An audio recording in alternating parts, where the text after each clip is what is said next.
بسم الله الرحمن الرحيم. الحمد لله نحمده ونستعينه ونستغفره ونعوذ بالله من شرور انفسنا وسيئات اعمالنا، من يهده الله فلا مضل له ومن يضلل فلا هادي له، واشهد ان لا اله الا الله وحده لا شريك له، واشهد ان محمدا عبده ورسوله. اما بعد، حياكم الله في هذا اللقاء الثاني والذي نستكمل ما ابتدأناه في الأسبوع الماضي حول تحسين قراءة الفاتحة وتفسيرها ومعرفة معانيها. وتكلمنا في الدرس السابق حول معنى الاستعاذة. أعوذ بالله من الشيطان الرجيم. نعم. Setelah beliau hafizahullah mengucapkan pujian dan salawat kepada Nabi Sallallahu Alaihi Wasallam, mukadimah sebagai pembukaan, maka beliau mengatakan selamat datang kepada saudara-saudara sekalian, dan ini adalah pertemuan yang kedua sebagai kelanjutan kepada pertemuan yang sebelumnya.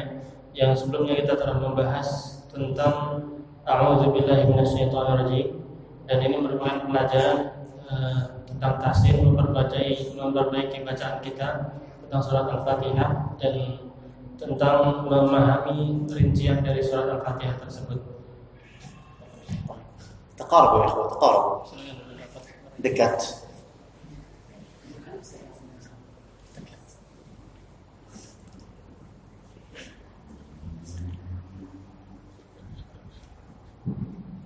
قلنا معنى الاستعاذة أعوذ بالله من الشيطان الرجيم أي ألتجئ وأعتصم بالله العظيم خالق كل شيء من شر الشيطان الرجيم المرجوم والمبعد عن رحمة الله سبحانه وتعالى. Kemarin kita telah mengatakan bahwasanya a'udzubillahi minasyaitonirrajim artinya aku berlindung kepada Allah Subhanahu wa taala dan berpegang teguh kepada Allah Subhanahu wa taala, yang mana Allah Subhanahu wa taala pencipta segala sesuatu. Dan kalau aku berlindung kepada Allah Subhanahu wa taala dari syaitan yang terkutuk, ar-rajim yaitu itu yang dirajam, yang terkutuk, yang jauh dari rahmat Allah Subhanahu wa taala. Bismillahirrahmanirrahim. هذه تسمى البسملة. نعم. Bismillahirrahmanirrahim ini disebut sebagai basmalah. Istilahnya adalah basmalah. Bismillah أي أبتدئ القراءة بكل اسم هو لله سبحانه وتعالى. Bismillah artinya aku memulai membaca Al-Quran dengan semua nama yang dimiliki oleh Allah Subhanahu wa taala. فأنت إذا أردت أن تكتب تقول بسم الله أي أبتدئ الكتابة بسم الله. Apabila Anda ingin menulis satu tulisan, maka Anda mengatakan bismillah. Artinya aku memulai menulis ini dengan nama Allah Subhanahu wa taala. والمسلم يبدأ جميع أعماله بقوله بسم الله. Dan seorang muslim hendaknya memulai segala aktivitas yang akan ia laksanakan dengan bismillah. إذا دخل المسجد يقول بسم الله اللهم صل على محمد اللهم افتح لي أبواب رحمتك. إذا خرج من المسجد يقول بسم الله اللهم صل على محمد اللهم أسألك من فضلك. Apabila seorang masuk ke masjid, maka dia mengucapkan bismillah Allahumma salli ala Muhammad Allahumma aftah li abwaab rahmatik. Dan apabila dia keluar, dia juga mengucapkan bismillah Allahumma salli ala Muhammad Allahumma inni as'aluka Allahumma as'aluka min fadlik. إذا خرج من البيت يقول بسم الله. إذا دخل البيت يقول بسم الله. Apabila keluar dan masuk rumah, kita juga mengucapkan bismillah. إذا ركب السيارة أو ركب الموتور فإنه أيضا يقول بسم الله. Demikian juga ketika kita mengendarai mobil, mengendarai motor, maka kita mengucapkan bismillah. حتى أن النبي صلى الله عليه وسلم علمنا أن الرجل إذا أراد أن يجامع زوجته أن يقول بسم الله اللهم جنبنا الشيطان وجنب الشيطان ما رزقتنا.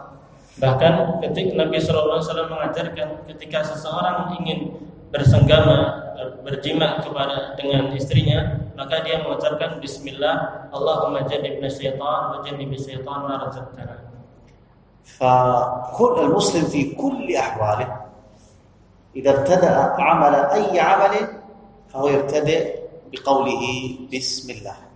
Maka setiap muslim dalam segala kegiatan yang ia lakukan, segala perbuatan yang akan ia kerjakan, maka dia memulai dengan Bismillah, dengan mengucapkan Bismillah.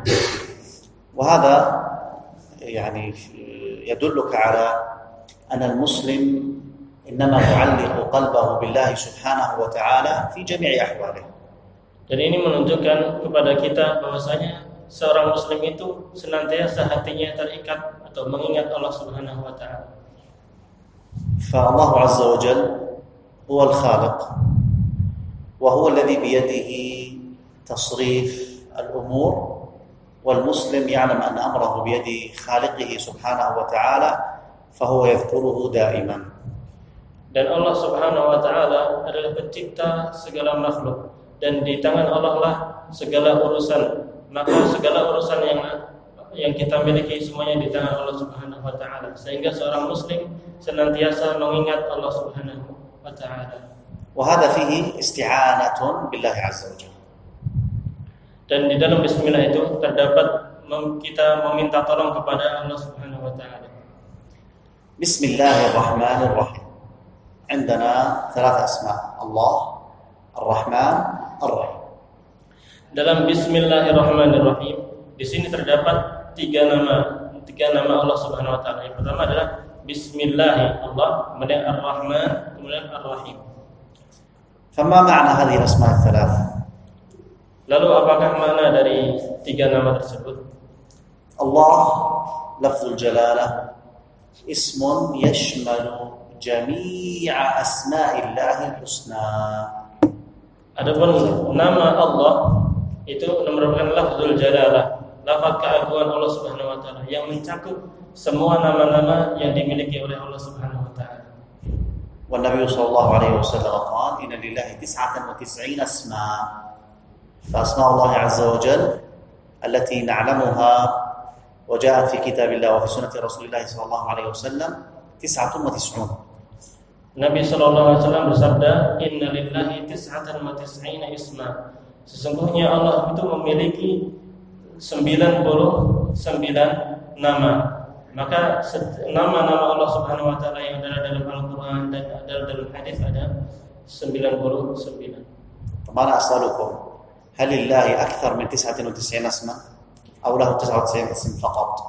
Kemudian beliau bertanya, silakan barangkali ada yang bisa menjawab, apakah Allah itu hanya memiliki 99 nama saja atau lebih? Barangkali ada yang mempunyai jawaban. Lebih atau lebih? Lebih. طيب ما الدليل؟ Dalilnya apa?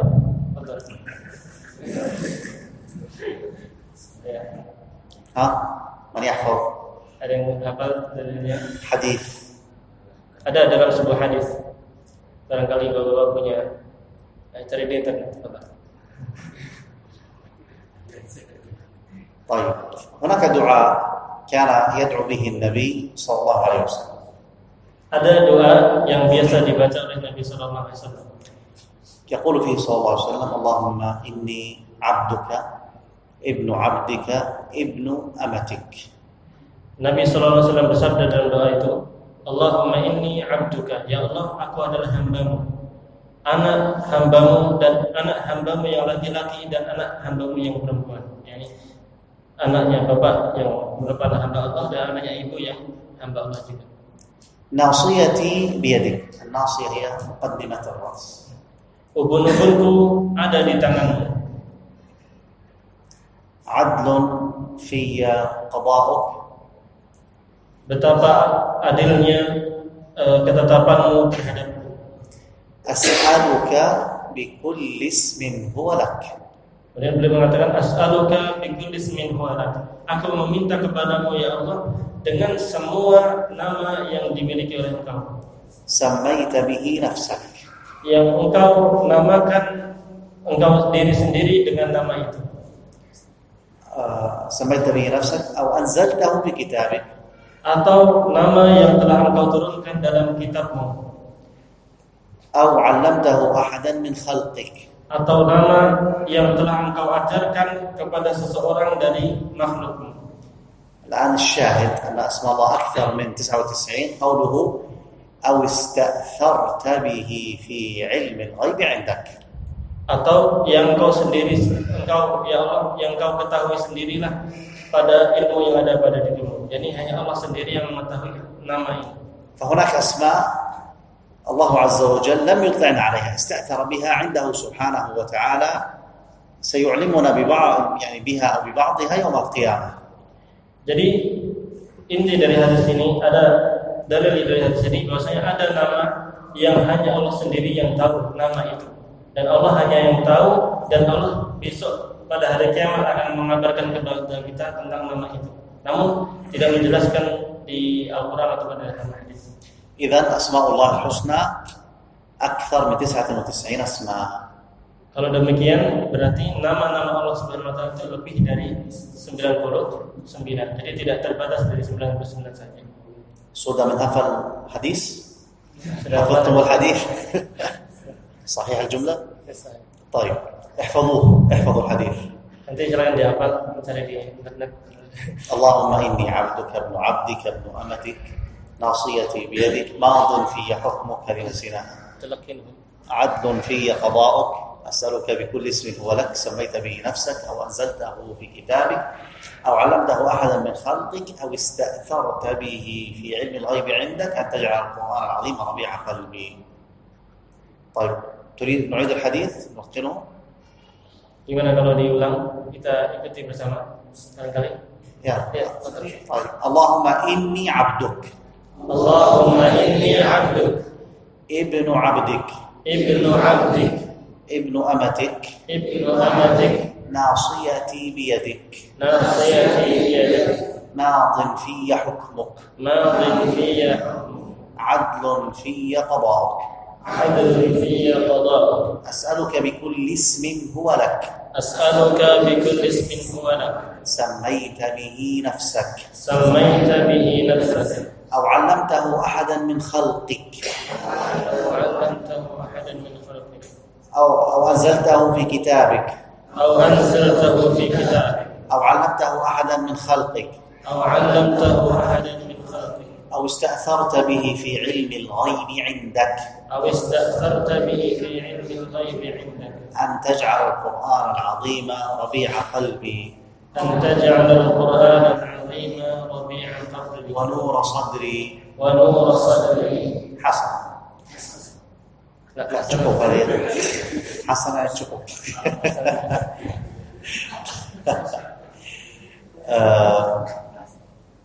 بسم الله. طبعا الله سبحانه وتعالى قال ولله الأسماء الحسنى فادعوه بها ولله الأسماء الحسنى فادعوه بها. Allah Subhanahu wa taala berfirman, "Walillahil asmaul husna fad'uuhu biha." Dan Allah memiliki nama-nama yang baik, maka berdoalah kepada Allah dengan nama-nama itu. فأنت إذا دعوت الله وقلت اللهم إني أسألك بأسمائك الحسنى فأنت تكون سألت الله عز وجل بجميع أسمائه التي تعرفها والتي لا تعرفها. Maka ketika Anda berdoa kepada Allah Subhanahu wa taala, as'aluka bi asma'ikal husna, ya Allah, aku meminta kepadamu dengan nama-namamu yang indah, maka dengan doa seperti ini kita berarti telah meminta kepada Allah dengan semua nama yang dimiliki Allah, baik yang kita ketahui ataupun yang kita tidak ketahui. لذلك عليك أو علينا أن نتعود في الدعاء أن ندعو الله بأسمائه. نعم. Oleh karena itu hendaknya kita membiasakan diri dalam berdoa kepada Allah Subhanahu wa taala, kita berdoa dengan meminta tolong dengan nama-nama Allah Subhanahu wa taala.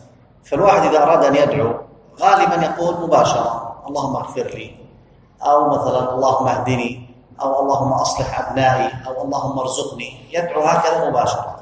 Kadang seseorang kalau dia berdoa dia langsung membaca Allahumma ighfirli, ya Allah ampunilah aku, Allahumma hdini, ya Allah berilah aku petunjuk. Langsung berdoa. وهذا خطأ. Dan ini cara yang salah. لابد أن تبدأ قبل الدعاء بالتعظيم للرب سبحانه وتعالى.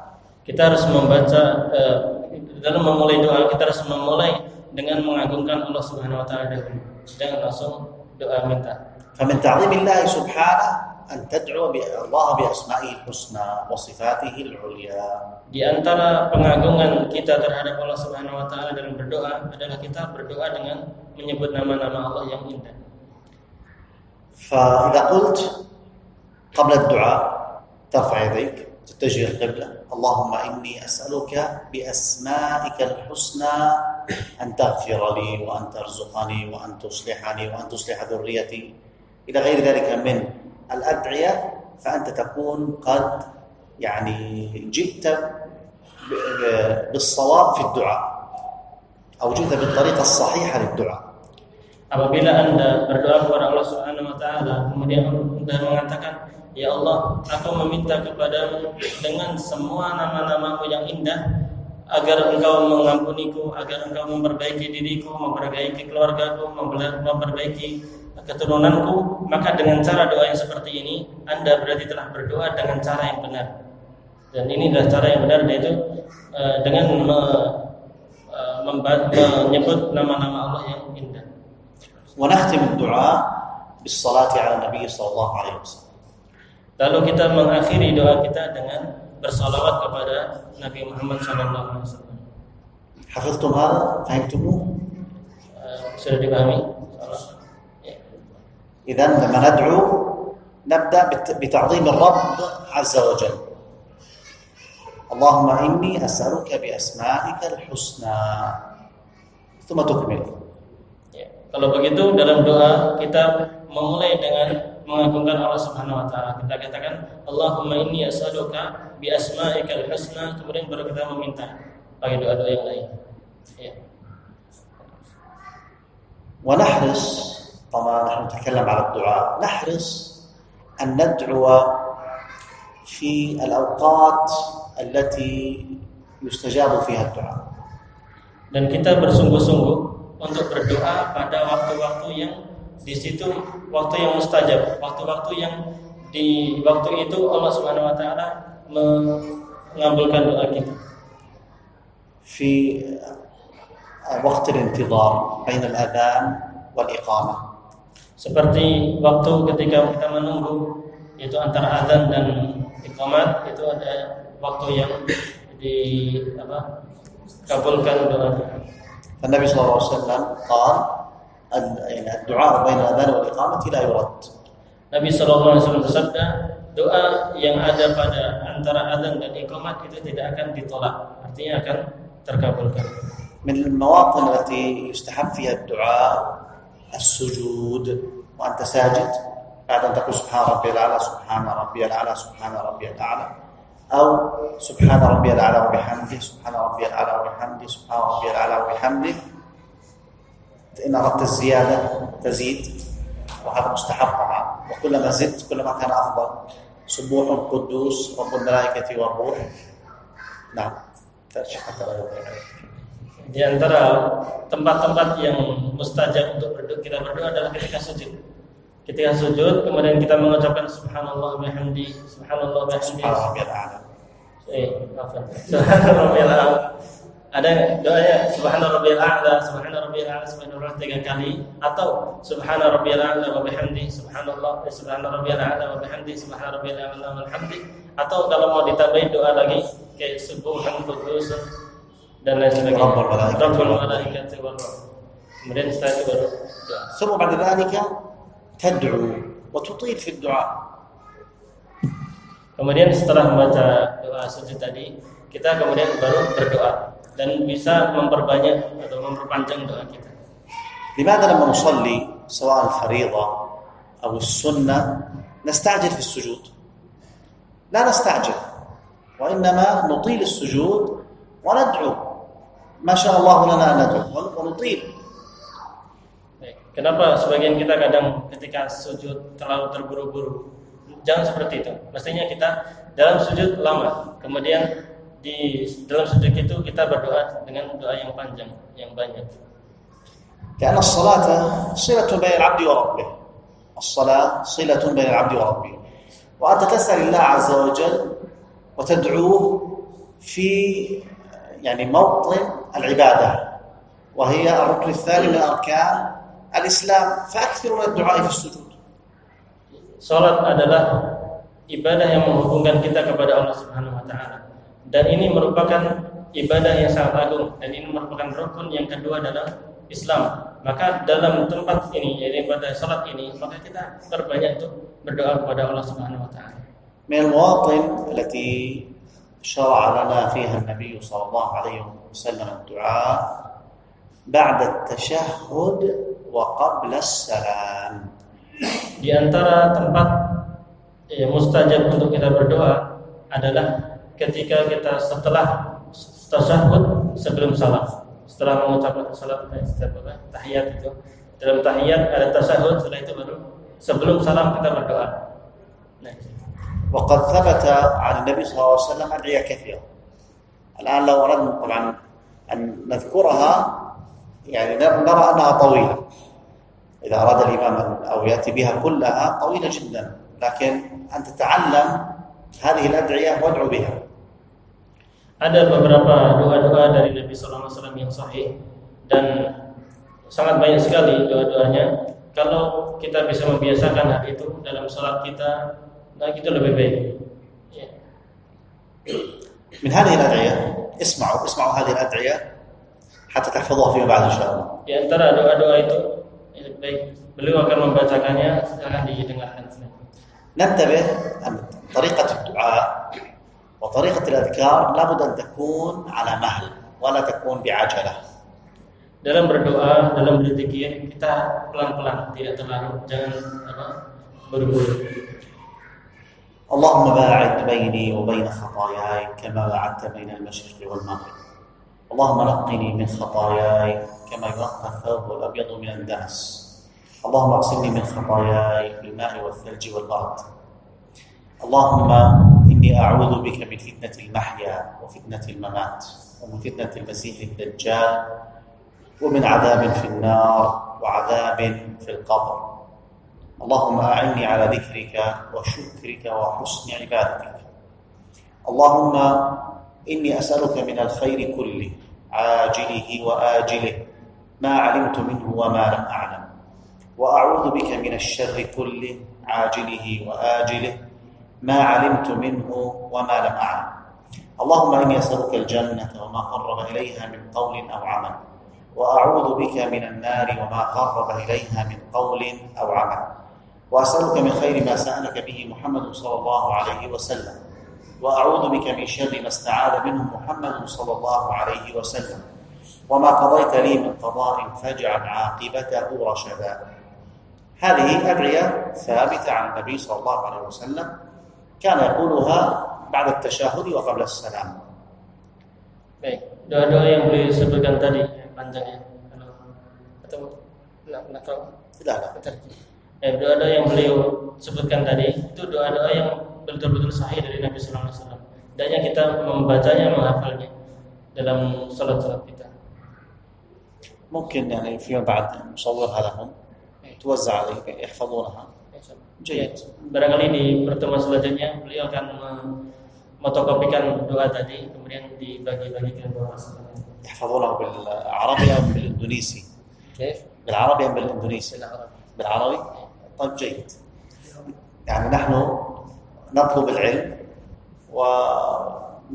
يعني كيف يعني نرتقي في العلم أن نحفظ الأدعية كما قالها الرسول صلى الله عليه وسلم أي باللغة العربية ونحاول نفهم معانيها. Jadi nanti yang akan disebar, yang akan dibagikan adalah berbahasa Arab. Dan dalam menuntut ilmu agar kita bisa bertahap, naik ilmunya bertambah, maka kita membaca atau menghafal doa-doa yang dari Nabi Sallallahu Alaihi Wasallam yang bahasa Arab. Kan beberapa yang selebaran kan ada tulisan bahasa Indonesia, Ini bagusnya kalau kita dulu belajar bagusnya bahasa Arab, biar betul-betul sesuai dengan bahasa Arabnya. أيضا من المواضع التي يستجيب الله عز وجل فيها الدعاء الثلث الآخر من الليل. الثلث الآخر من الليل وخاصة في أوقات السحر، يعني قبل أذان الفجر نحرص أن نكون في هذا الوقت من يعني الذاكرين لله عز وجل، سواء كان صلاة أو تلاوة أو دعاء أو استغفارا. Baik, di antara tempat-tempat yang mustajab untuk kita berdoa di situ agar doa kita dikabulkan adalah di sepertiga terakhir, sepertiga malam terakhir, itu waktu-waktu sahur. Di situ kita dianjurkan untuk banyak berdoa, baik sholat, ya, dan amal-amal ibadah yang lain, membaca Al-Quran, tahajud, sholat witir dan sebagainya. Doa. طيب هل يعني ثبت عن النبي صلى الله عليه وسلم أنه كان يدعو بعد صلاة الفريضة؟ Sekarang ada pertanyaan, apakah ada dalil baik hadis itu yang menunjukkan bahwasanya Nabi SAW berdoa setelah sholat wajib, misalnya setelah sholat maghrib atau isya, kemudian berdoa setelah zikir, apakah ada dalilnya? نرى الآن في كثير من المساجد هنا والمصليات الناس بعد ما ينتهوا من الصلاة يذكرون الذكر بصوت جماعي ثم بعد ذلك دعاء. هل هذا ثابت عن النبي صلى الله عليه وسلم؟ Kita sebagaimana kita ketahui di beberapa masjid, mereka setelah sholat wajib, sholat maghrib atau yang lainnya, mereka berzikir berjamaah, kemudian dikeraskan suaranya. Setelah itu kemudian mereka berdoa. Apakah cara seperti ini ada dalilnya dari Nabi Sallallahu Alaihi Wasallam? الجواب أن هذا لم يثبت عن النبي صلى الله عليه وسلم. Jawaban yang benar adalah cara-cara seperti ini tidak pernah ada dalam ajaran Nabi Sallallahu Alaihi Wasallam. لكن لو سألناهم هل عندكم آية؟ هل هناك حديث؟ لا يوجد. Apabila kita tanya kepada saudara-saudara kita itu, apakah ada dalil dari hadis atau ayat yang menunjukkan hal itu? Maka jawabannya benar pasti tidak ada. فهذه كلها أيها الإخوة من البدع. هذه كلها من البدع. Makanya semua perkara ini, zikir berjamaah, dikeraskan, kemudian satu berdoa bersama, ini termasuk dari perkara-perkara yang bid'ah atau perkara-perkara yang dibuat-buat dalam agama ini. ذكرنا قبل قليل أن الإنسان في الدعاء في السجود يطيل، في الدعاء بعد التشهد وقبل السلام يطيل ويكثر من الدعاء. Telah kita sebutkan tadi bahwasanya dalam sholat kita hendaknya lama, kemudian ketika sujud kita lama, berdoa di situ lama untuk berdoa. نجد الآن حال أغلب الناس في الصلاة يصلونها بسرعة شديدة جدا كأنهم في سباق. Namun kita dapati sebagian manusia dalam sholat cepat sekali, seolah-olah dia sedang berpacu atau sedang balapan. ثم بعد الصلاة تبدأ الأذكار، يعني ثم بعد ذلك الدعاء، يعني بخشوع لا تجده في الصلاة، وهذا خطأ.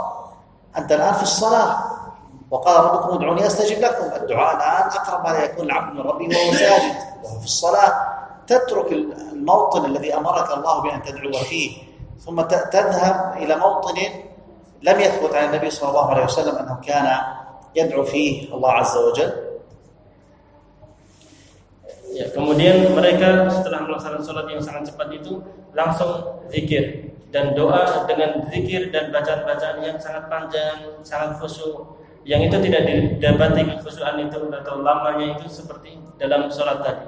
Padahal zikir dan doa-doa yang mereka buat-buat itu sama sekali tidak ada dalilnya dari Nabi Sallallahu Alaihi Wasallam.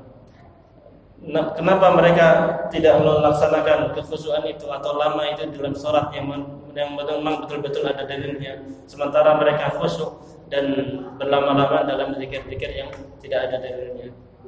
وخير الهدي هدي النبي محمد صلى الله عليه وسلم. Dan sebaik-baik contoh, sebaik-baik petunjuk dalam beribadah adalah petunjuk Nabi Sallallahu Alaihi Wasallam.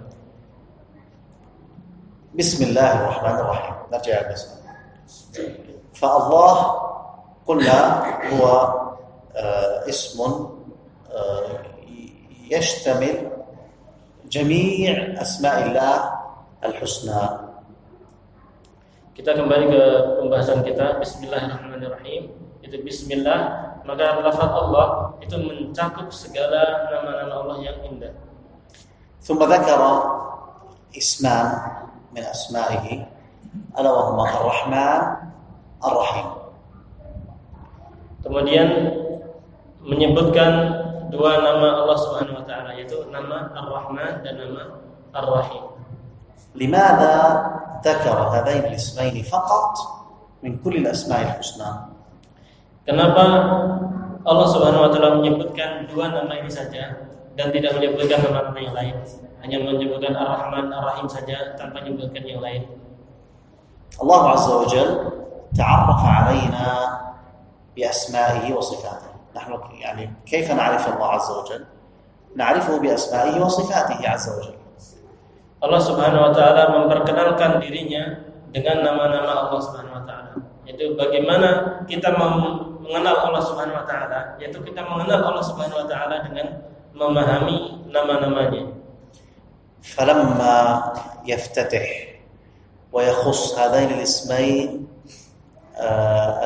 اللذين اشتملا على صفة عظيمة ألا وهي أنه رحمن رحيم بعباده. Ketika Allah Subhanahu wa taala memulai dengan Ar-Rahman, Ar-Rahim, dua nama ini, yaitu Ar-Rahman, nama yang Maha Pengasih, yang mencakup rahmat Allah Subhanahu wa taala, yang menunjukkan bahwasanya Allah Subhanahu wa taala itu Maha menyayangi makhluk-makhluknya. فكل ما نراه في هذا الكون هو من آثار رحمة الله عز وجل. ورحمة قال الله سبحانه ورحمتي وسعت كل شيء. Maka segala yang kita lihat di dunia ini, semua yang ada ini adalah termasuk atau di antara efek rahmat Allah Subhanahu wa taala. Di antara ada efeknya kasih sayang Allah Subhanahu wa taala. حتى دخول الجنة إنما يكون برحمة الله عز وجل. Allah Subhanahu wa taala berfirman, "Wa rahmati wasi'at kulla syai'in." Dan rahmatku, kasih sayangku itu meliputi, mencakup segala sesuatu. Dan di antara dan sebab kita bisa masuk surga adalah dengan kasih sayang dari Allah Subhanahu wa taala. الرحمن هذه في اللغة العربية على وزن فعلان، صيغة مبالغة، أي أنها شملت الرحمة كلها. Lafaz Ar-Rahman ini dalam bahasa Arab namanya sighah mubalaghah yang menunjukkan berlebihan. Ar-Rahman artinya yang menunjukkan bahwasanya Allah itu rahmatnya mencakup segala sesuatu, sangat luas. فرحمة الله عز وجل شملت المسلم والكافر، الحيوانات، الجمادات، شملت كل شيء سبحانه وتعالى. Maka rahmat Allah Subhanahu wa taala mencakup semua dan mengenai semua yang muslim ataupun yang kafir, baik manusia ataupun hewan ataupun benda-benda yang mati. الرحيم أيضا هي صيغة مبالغة ولكن فيها خصوصية، وهي أن الرحيم أي الرحيم بعباده المؤمنين، أنها خاصة بالمؤمنين. Adapun Ar-Rahim itu juga merupakan sighah mubalaghah, yaitu bentuk yang menunjukkan berlebihan. Ini rahmat Allah sangat luas, namun ini khusus. Ar-Rahim adalah rahmat Allah yang diberikan kepada hamba-hambanya yang beriman. Qala ta'ala wa kana bil mu'minina rahima.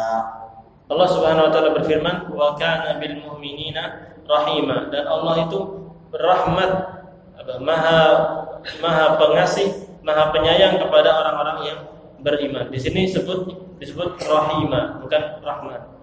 فالمسلم لما يعلم أن هناك رحمة خاصة به اختصه الله سبحانه وتعالى به من دون الخلق هذا يزيد المؤمن حبا لله سبحانه وتعالى وذلا وخضوعا وعبادة. Maka ketika seorang mukmin mengetahui bahwasanya Allah mengkhususkan untuk diri seorang muslim rahmat yang khusus, maka dengan itu ia akan tambah cinta kepada Allah, tambah tunduk kepada Allah, dan tambah semangat dalam beribadah kepada Allah Subhanahu wa taala. هذا يعني ما سمح به الوقت ونفتح المجال من كان عنده سؤال يتفضل. Ya, demikian barangkali yang bisa disampaikan. Silakan yang ada pertanyaan silakan disampaikan.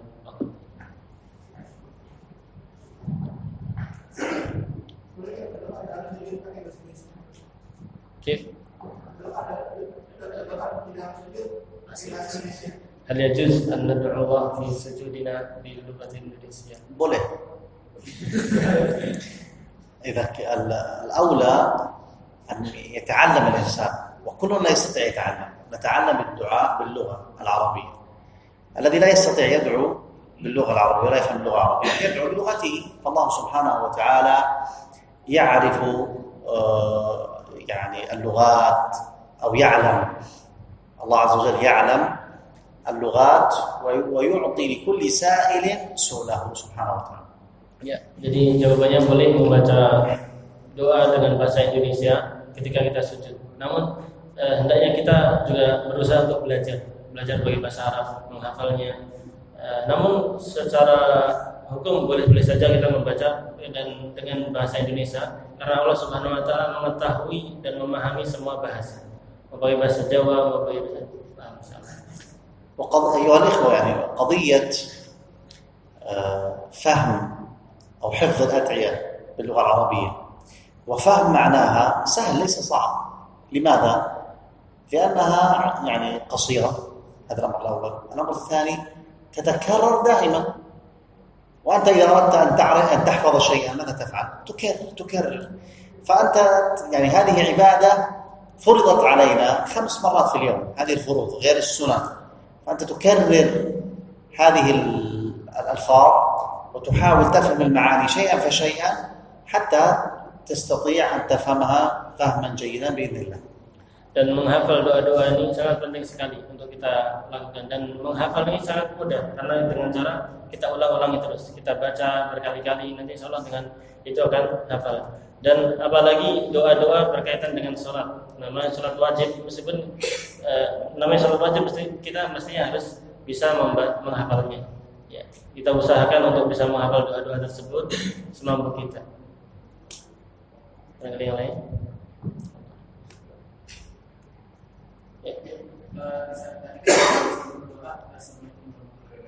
Salam. Jadi saya kan sebelum itu kalau sebelum doa kita membaca Al-Fatihah bagaimana? Karena kan dalam Al-Fatihah itu banyak dapat ujian. قبل الدعاء نحن نحمد الله جل وعلا ونعظمه بتعظيم، لكن هل يجوز أن نبدأ قبل الدعاء بالفاتحة مع أن في الفاتحة فيه محامد؟ لم يرد هذا عن النبي صلى الله عليه وسلم، ولذلك لا نفعله. Ya, cara seperti ini tidak ada dari Nabi Sallallahu Alaihi Wasallam. Oleh karena itu kita tidak mengamalkannya. Tidak usah pakai apa-apa.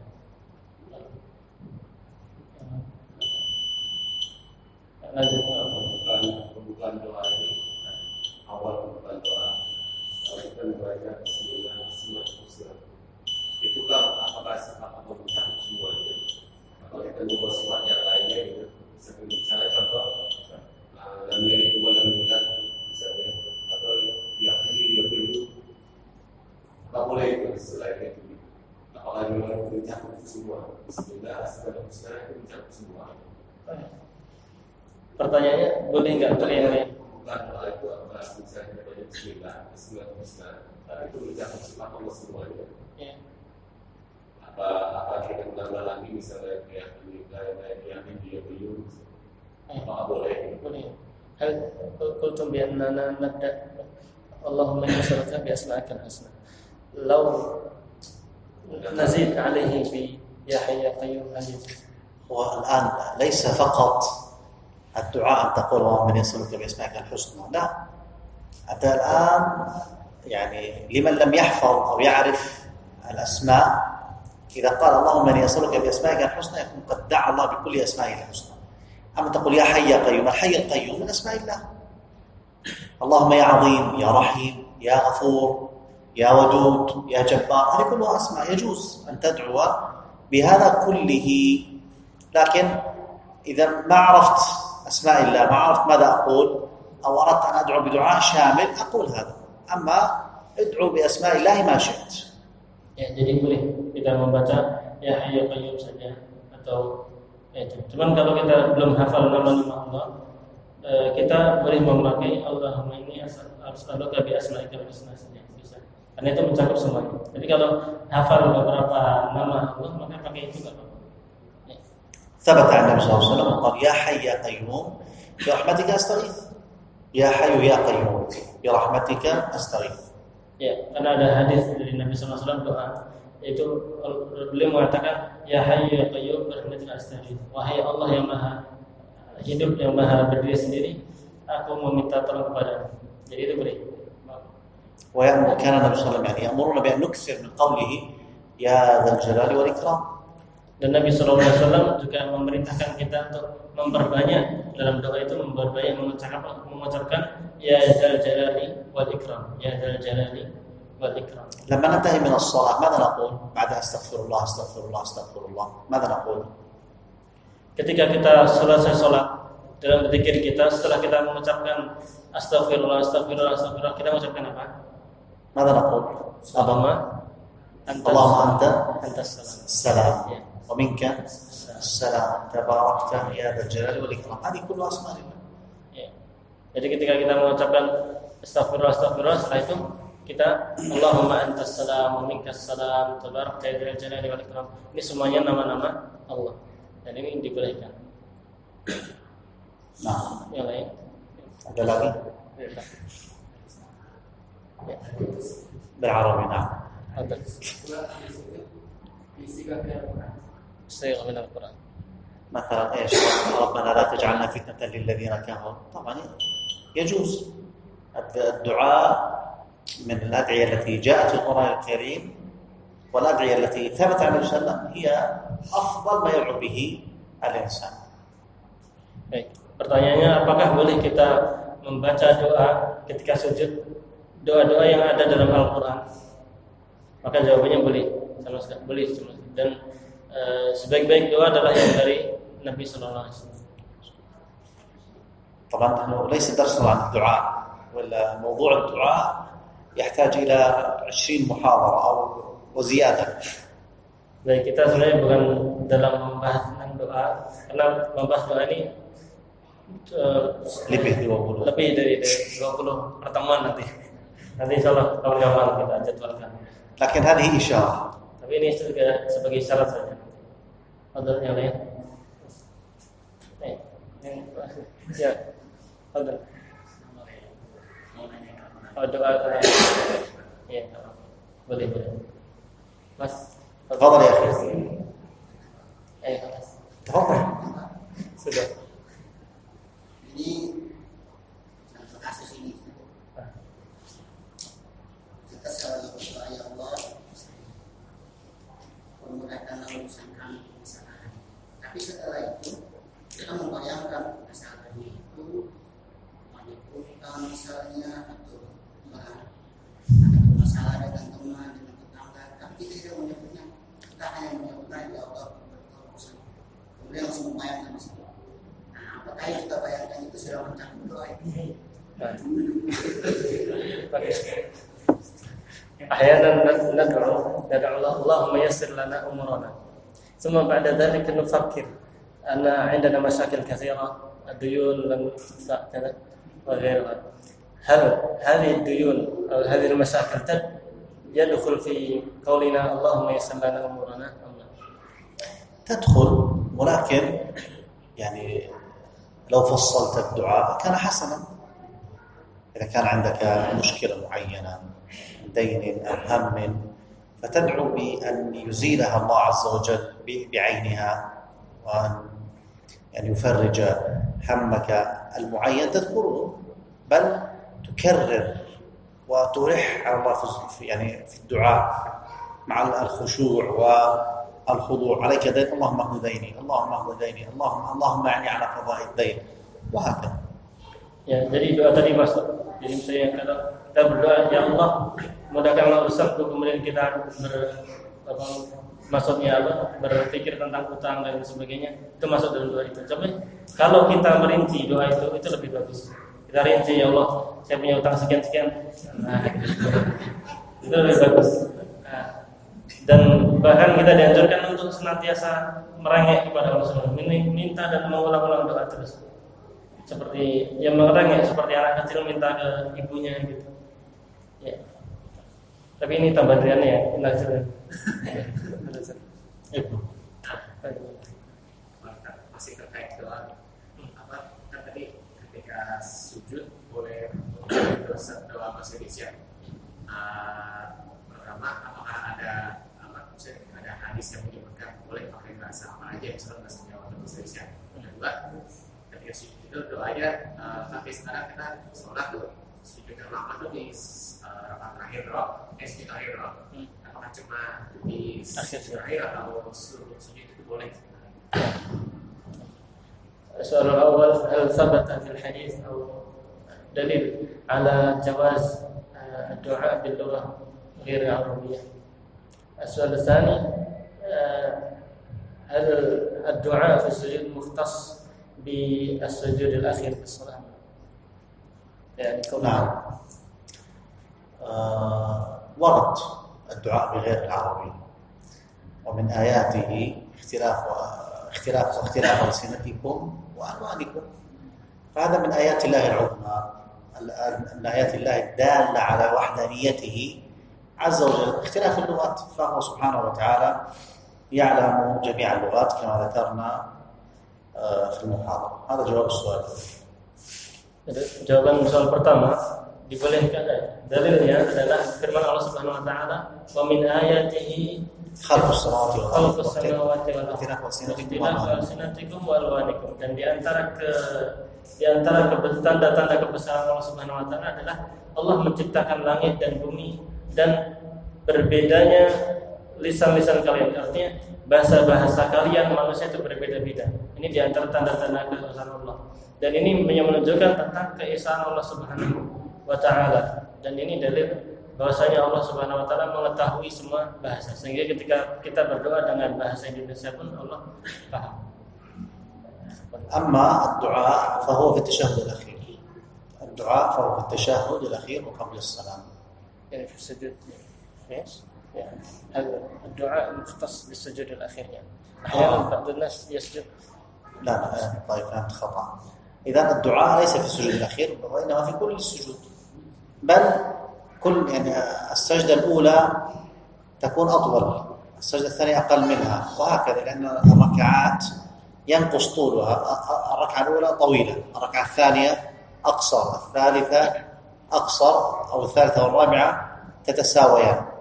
فأن يخصص الإنسان السجود الأخير بالدعاء خطأ. يدعو الإنسان في كل السجود، والله أعلم. Adapun jawaban pertanyaan kedua, doa sujud itu dipakai diucapkan dalam setiap sujud, tidak hanya khusus pada akhir sujud saja, sujud yang terakhir. Bahkan yang dianjurkan adalah kita memperlama sujud yang pertama. Misalnya kalau 3 rakaat, berarti rakaat pertama sujudnya itu lebih lama daripada rakaat kedua, dan yang ketiga itu lebih rendah daripada yang kedua. Yang lain? Akhir bisa. Bahasa Indonesia boleh. Ya. Dengan suara yang kencang atau bila pihak sebelah. Kunci dalam bahasa Indonesia dalam sebelah. يعني إذا كان الدعاء باللغة الإنجليزية جائز، هل يجوز أن يرفع صوته حتى يسمع غيره؟ أين يرفع صوته؟ متى وأين؟ عند السجود. لا، هذا تشويش. هذا تشويش على من بجواره. أنت ممكن تسمع نفسك، لكن إذا كان يكون فيه رفع صوت ويؤثر على الذي بجوارك يعني لا يجوز. أنت تقول اللهم اقضي عني الدين وهو يقول اللهم زوجني، فستشوش عليه فلا ترفع صوتك. Ya, mengeraskan suara dalam doa, apalagi baca di lisan, itu tidak bagus karena itu akan mengganggu sampingnya. Misalnya kita doa, ya Allah, bayarlah utangku ya Allah, yang sampingnya ya Allah saya belum menikah ya Allah, kayak mengganggu salat yang lain. والنبي صلى الله عليه وسلم قال لا يجهر بعضكم على بعض في القراءة، في قراءة القرآن في المسجد والناس يصلون، هذا يصلي لوحده هذا يصلي لوحده، هذا يجهر وهذا يجهر. فنهى النبي صلى الله عليه وسلم أن يجهر أحد على أحد في القراءة، لأن في ذلك يعني تشويش على المصلي وعلى غير المصلي. Nabi SAW juga telah melarang kita untuk mengeraskan bacaan kita. Jadi satu mengeraskan, satu juga mengeraskan. Ada misalnya ada dua orang sholat, kemudian satu mengeraskan, satu juga mengeraskan, itu tidak diperbolehkan, baik membaca Al-Quran ataupun sholat. Dan ini akan mengganggu saudara. وكان النبي صلى الله عليه وسلم يصلي وكان من خلفه يقرأ يعني مع قراءة النبي صلى الله عليه وسلم، فالنبي صلى الله عليه وسلم نهاهم، قال ما لي منازع، فنهاهم عن القراءة معه صلى الله عليه وسلم لأن هذا يشوش على الإمام. Pernah kejadian Nabi SAW lagi ngimami sholat, kemudian ada makmum yang mengikuti bacaan beliau dengan suara yang keras. Maka Nabi SAW melarang dia untuk mengikuti hal itu karena itu akan mengganggu sholat. ختاما نسأل الله سبحانه وتعالى بأسمائه الحسنى وصفاته العليا أن يوفقنا وإياكم لكل خير، اللهم إنا نسألك الخير كله عاجله وآجله ما علمنا منه وما لم نعلم، ونعوذ بك من الشر كله عاجله وآجله ما علمنا منه وما لم نعلم، ونسألك الجنة وما قرب إليها من قول وعمل، ونعوذ بك من النار وما قرب إليها من قول وعمل، ونسألك من خير ما سألك به محمد صلى الله عليه وسلم، ونعوذ بك من شر ما استعاذ منه محمد صلى الله عليه وسلم، وما قضيت لنا من قضاء فاجعل عاقبته رشدا، وصلى الله وسلم على نبينا محمد وعلى آله وصحبه وسلم. سبحانك اللهم وبحمدك أشهد أن لا إله إلا أنت أستغفرك وأتوب إليك.